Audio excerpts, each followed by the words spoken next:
Welcome to Colorado Homes and Lifestyles, where style comes home. This recording is brought to you by Aftersight, and it is intended to be used solely by individuals who are blind or have low vision.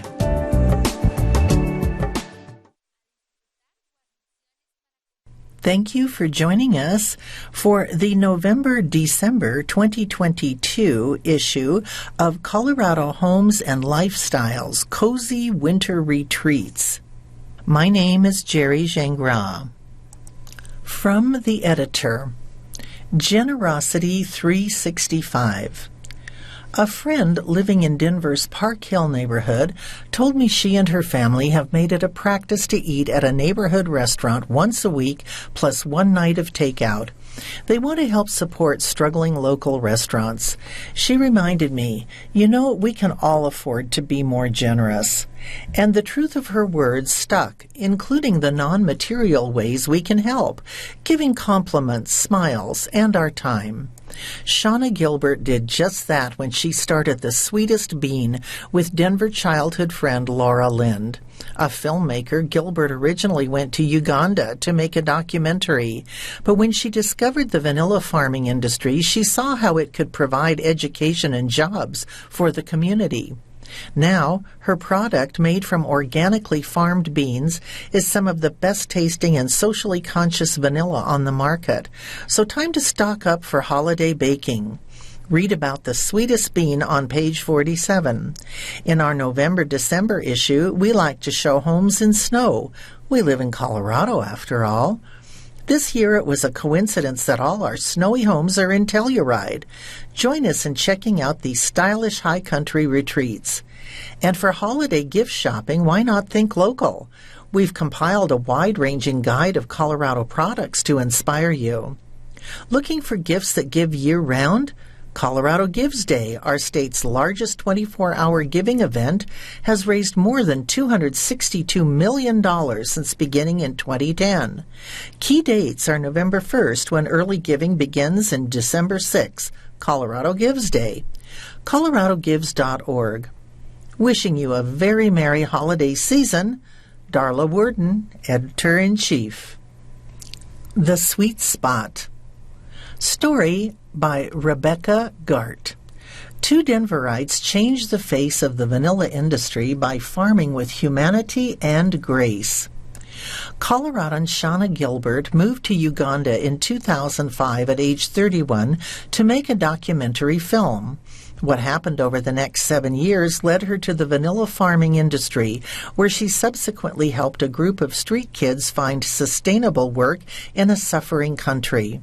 Today, Gilbert and childhood friend Laura Lind own The Sweetest Bean, one of the most socially conscious vanilla bean companies in the world, and have deeply impacted the Colorado food industry, especially if you like vanilla ice cream. How did you find out about the vanilla industry in Uganda? Shauna. Living in West Africa in my 30s, I learned firsthand that even when you build a school and sponsor everyone in your community to get an education, there is still no economy to get a job or sustain a family. After years of selling chickens and pigs, starting a hair salon, sewing clothing, and running taxi cabs, I decided to find an industry that was both international and would generate enough income to create life-sustaining jobs for the kids I had met in Uganda. That's when I started to search for quality vanilla farmers and a viable crop. What happened next? Shauna. I had no intention of going into the spice industry, especially a corrupt one. But Uganda is in a unique position in that it's landlocked, so it doesn't suffer the amount of natural disasters like Madagascar, Tonga, and Papua New Guinea, other top producers of vanilla beans. The world views Madagascar vanilla as the best flavored, but Uganda has the same vines with much less human abuse and child labor. My community in Uganda started working with over 400 farmers to gain organic certification, and through that arduous process, a stable connection was forged. Describe the process of growing vanilla in Uganda. Shauna. We have 2 crop seasons each year and don't actually do the farming ourselves. We're the middleman in the process. Vanilla beans grow from an orchid flower that must be fertilized in nature by a very small bee, so the farmers run the vines all day ready for a flower that opens for only an hour or two in the hot sun before shriveling up and dying. The bean then takes 9 months to grow before it goes to the market where our team buys it. That's when our curing process begins. Our team blanches the beans, cooks them in the hot sun for an hour every day for months, and rolls them in wool blankets to sweat all night. What happens after the beans are shipped to Denver? Laura: Once the whole beans arrive in Denver from Uganda, we ship them all over the country. We provide beans in large breweries, including New Belgium, distilleries, bakeries, chocolate and ice cream companies, such as Little Man Ice Cream in Denver and Cream Bean Berry in Durango. For recipes from the sweetest bean, visit coloradohomesmag.com/sweetest bean. Fresh style, inspired spaces. Colorado meets Bavaria. Touches of European elegance complement a cozy mountain vibe. Story by Elizabeth Mulvihill. Designing a mountain home for her family was a labor of love for interior designer Hannelore Doty, owner of HDH Interiors. With 3 growing kids, the oldest then heading to college, Doty and her husband wanted to create a special place to spend time together as a family in a location they all felt deeply connected to. Built 14 years ago, the 3,800-square-foot mountain home is sweetly situated at the edge of a meadow that will forever remain open space in a 40-lot, 60-acre subdivision on Colorado Headwaters Trust land just outside of Winter Park. As the daughter of German immigrants, Doty's Bavarian roots are evident throughout the home. In the entry, an antique German dry goods cabinet in a cheery shade of blue greets guests and serves as the color inspiration for splashes throughout. That's integrated design for me, Doty explains. Each room doesn't have to match exactly, but when you pull one color from room to room, you get a more cohesive design than if each space stands by itself. Other sentimental touches include pieces from her family's cabin growing up, among them a small wood table in the snug, everyone's favorite sitting area in the kitchen, a log settee, an armoire, hand-painted by her mother in the great room, a rustic bench in the guest room, and her brother's tiny first skis in the book nook. The use of antiques and color were my ways to give the house a soul, even though it was a new build, says Doty. It's very much a family house. It tells the story of who we are. Warm and welcoming like Doty herself, the home sports kid-proof and pet-proof features throughout, the slate tile, wide plank wood floors, high-performance fabrics that help everyone who enters feel instantly comfortable. It's a not fussy, leave your shoes on, bring your dogs kind of place. 2 years ago, the home underwent a renovation that quadrupled the size of the kitchen and transformed space over the garage to accommodate their expanding family with a 5th bedroom, additional bath, reading nook, and den. Honestly, we call it bait, Doty jokes, a way to get our adult children and their families to come see us. And mission accomplished. Most weekends, the home is filled with family and friends enjoying the year-round wonders of Grand County. We love to ski downhill and cross-country. Our garage looks like a sporting goods store with mountain bikes, snowshoes, skis, cross-country skis, Doty laughs. This home is the heart of our family, she says happily. It's our love house. It's all about family, fun, and enjoying Colorado. Fresh style, cozy abodes. A purely cosmetic update for a Windsor abode is influenced by the movie North by Northwest, inspired by Hitchcock. In the classic Alfred Hitchcock film North by Northwest, a New York City advertising executive is mistaken for a government agent. The 1959 American spy thriller culminates near Mount Rushmore at the villain Philip Van Damme's house. Although the architecturally modern home was merely an elaborate film set, Kelly Sponberg was sold on making her Windsor home a real-life design replica. I could picture it in my head, a character strolling through my living room with a martini in hand, she says. Having grown up near Fort Collins, the homeowner and her family adore their property in Windsor, but their house had seen a lot of life over the 17 years they resided there. Sponberg was more than ready for a change in her interiors. Despite her pursuit of a massive design change, she decided to keep the updates purely cosmetic. The challenge of emulating her specific vision without architecturally altering the home intrigued interior designer Meredith Parrish, owner of Meredith Parrish Design. With trust and a clear concept, the interiors underwent an extreme transformation. Parrish explains, "I knew right away that I wanted to juxtapose some mid-century modern elements with the built-in stone found throughout the home. The living room fireplace and kitchen backing walls, as well as much of the exterior, were constructed of rock from a quarry outside of Fort Collins. Parrish suggested a green tile from Bedrosian's Tile and Stone to add contrast, but Sponberg wasn't initially sold on the idea. I was nervous it was too outlandish, but I was in for a penny, in for a pound, and that leap of faith paid off," she says. Parrish's mixing of mountain modern with mid-century modern shines in the living room textures. Smooth walnut paneling was added to the fireplace as a faux finish. Adorned with a gray tile, the wall almost appears to be concrete. 2 woodblock end tables from Mitchell Gold and Bob Williams introduce an organic element in support of the paneling. An antique brass end table from West Elm is seemingly plucked from the Hitchcock film. Each article of furniture contrasts with the surroundings, creating a bold yet elevated feel. This home proves that you don't have to gut a house to see a significant difference, says Parrish. Sponberg couldn't bear to part with the existing green countertops or wood cabinetry in the kitchen. To make significant modifications without altering 2 key elements, the designer selected an out-of-the-ordinary tile with white marble and gold accents. Alongside the tile, says Parrish, the gold overhead lighting solidifies the design. Above the dining room table hangs a Mitzi Witt chandelier with a distinctive shape and 2-tone finish.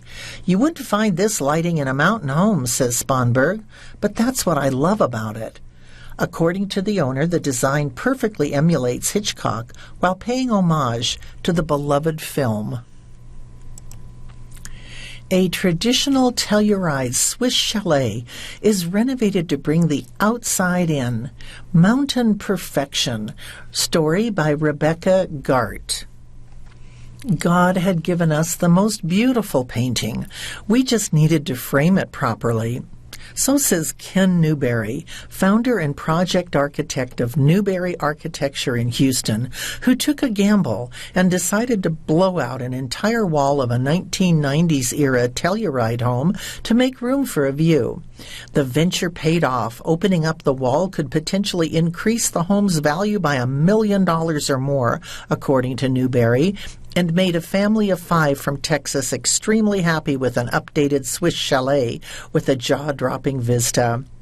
With their extended family already owning multiple homes in Telluride, the 50-something couple wanted a place for themselves and their 3 college-age children in the idyllic community. After looking at real estate for months, Newberry and the homeowner got 15 feet into the front door of their future home project and turned to each other and smiled. We hadn't even seen the rest of the house, remembers Newberry. I said, "You're going to buy this home." But when we looked and saw the solid back wall, we knew we had to make it all glass. Then it would be magical. We needed that mountain view. The 10,000-square-foot log home and detached guest house sit on 5.8 acres in Mountain Village, above the original mining town of Telluride. Though dated, the home had dramatic and strong elements that Newberry and project manager Hannah Abuelash addressed in tandem with Houston-based interior designer Kara Childress. Together they refashioned the house into a contemporary mountain residence that stays true to its Swiss chalet vibe. In addition to adding the massive floor-to-ceiling steel and glass window in the kitchen, Newberry removed a spiral staircase in the primary bedroom and renovated the media room, bunk room, bathroom, and kitchen. For the soft furnishings, Childress used a Brunello Cucinelli palette, she says, referring to the Italian fashion designer's preferred color scheme of taupe and warm gray with neutral green undertones. Instead of patterns, I used textures and let the outside speak for itself. I didn't want anyone to be distracted by the furniture, so I used smooth leathers, Sherpa, and boucle wools, explains Childress, who sourced 90% of the soft furnishings from custom vendors, adding a few high-end items from Gorsuch and Restoration Hardware. Everything is covered in stain-resistant high-performance fabrics for the next chapter, grandchildren. For now, however, the sports-loving family uses the home just as much in the summer as the winter. Because the house is ski-in, ski-out, friends and family are continually stopping in on winter ski days. Says Childress of the homeowners, they casually entertain in their slopeside residence, skiing in the morning and then setting out lunch and hot chocolate for everyone who stops by. It's the perfect location for just coming in and out. You feel very welcome there. Nothing is pretentious or precious. The designer's favorite spot in the home is the living room area by the crackling fireplace. It's a large and generous home with dramatic ceilings and beams, so I like the cozy space for conversation, she says. As for the homeowners, nothing beats the kitchen view. The large window makes it feel like you're sitting outdoors overlooking the San Juan Mountains range, the wife says. And if you look down the mountain, you are facing the slopes below. You're inside, but feel like you're outside, in nature.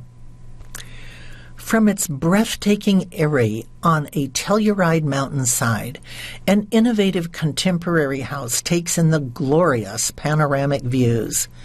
Taking Flight. Story by Allison M. Gwynn. Like a bald eagle perched magnificently on a hillside, broad wings spread to either side, this contemporary Telluride, Colorado home looks ready to take flight over the valley below. The 4,400 square foot house, quiet but bold, modern but timeless, is the brainchild of architect Steve Morton and designer Camille Taylor, who also happen to be married and divide their time between New York and Telluride. Sited at the end of a cul-de-sac at an elevation of 9,740 feet, the house has primarily southern vistas that are extraordinary even by Telluride standards.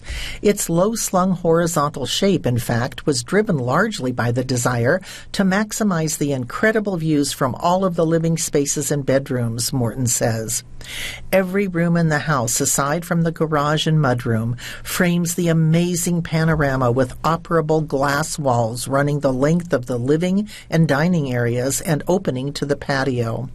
The main living spaces are stretched out horizontally on the site, which creates a long linear form, or, if you would, the wingspan of the house, says Morton, who tucked the home's secondary, more utilitarian functions, like the garage, into a perpendicular section that runs uphill off the main building form toward the street.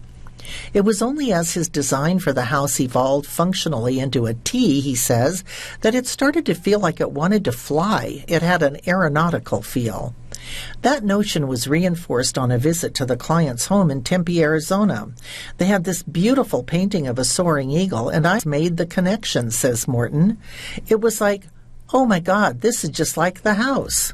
We should call the house Soaring Eagle. Of course, that painting now hangs in the Telluride home. Because the 4-bedroom, 4-bath house with 2 additional powder rooms sits on a slope that drops off to the south, Morton was able to create a lower level, also with southern views, that includes a vast media room and guest rooms. The resulting design is both low-slung and private and looks deceptively simple from the street. The sense of solidity extends to the handsome, timeless exterior. When you step into the house, there's this amazing quiet, says Taylor. It's so incredibly solid, and it's really pared down. There is no unnecessary ornamentation like fussy door frames. Everything closes perfectly. Everything's aligned. The home is luxurious, but also respectful of its stunning natural surroundings. It hugs the land and is sensitive to it, says Morton, who integrated planters around the perimeter of the house under the roofline to reinforce the connection with nature. He and Taylor also chose materials, both outside and inside, that would be harmonious with the environment, including cedar siding with a silvery wash and an Indiana limestone called Silver Buff that extends from the exterior all the way inside. It was another way to connect the house to the land and to nature, says Taylor. When you're inside the house and look at that stone and the trees beyond, they really melt together. It's very integrated into the colors outside. This house feels so of the place. It's extraordinary. For one couple, seclusion is what high country living is all about. Backcountry Abode, story by Mindy Pantile. Living in a remote location at 10,000 feet where howling is an accurate descriptor for the wind and snow depths routinely reach house-size heights isn't for everyone. But for a couple with 2 grown children who split their time between Maine and Colorado, a small family compound set amid hundreds of acres outside of Telluride was their version of heaven. My husband and I have been 300 miles north of the Arctic Circle and are very comfortable being in the backcountry, the homeowner says. Beautiful land in the San Juan Mountains was what we were looking for. We were very fortunate to find this property. Staunch conservationists, the couple purchased 2 adjacent parcels, kept 11 acres for their personal building envelope, and donated approximately 500 acres to a local land trust. Their piece of the wilderness secured, the search for an architect led to Bozeman, Montana-based Paul Bertelli of JLF Architects. We saw one of his houses here and liked how it fit in the surroundings, and we loved his design sensibility, says the homeowner. Bertelli spent months studying snow and wind patterns before settling on the optimal site for the main residence, bunkhouse, and garage. It's a very harsh environment, and there were only a few spots where we could place the buildings, he explains. We tucked them into the edge of a forest where they would be protected and still have great views. Fashioned from reclaimed timber and siding, stone, and steel, the elements were selected to withstand the extreme weather. The walls look like stacked log, but behind the scenes they are heavily insulated, says Bertelli. It's a very tight building envelope that can handle being buried under 10 feet of snow. High-performance windows further control heat loss while introducing a contemporary material into the classic cabin. The juxtaposition of historic elements with all that gray steel is very powerful, says Bertelli, noting that throughout the process the homeowner was very hands-on. The texture, tonality, and materials, she picked everything. The homeowners also came to the project with a treasure trove of items for outfitting the interiors of the main residence and bunkhouse. We have an old farmhouse in Maine, and I either had the furniture or found it there, the homeowner says. I've been collecting Navajo rugs forever, and my mom collected antiques. A second set of design skills was added when Stephanie Malsed of Designs West joined the team. With a stated goal of creating an authentic-looking turn-of-the-century hunting cabin, Malsed started in the living room with a 1940s hooked rug before adding a twig rocker and vintage chairs with reupholstered cushions.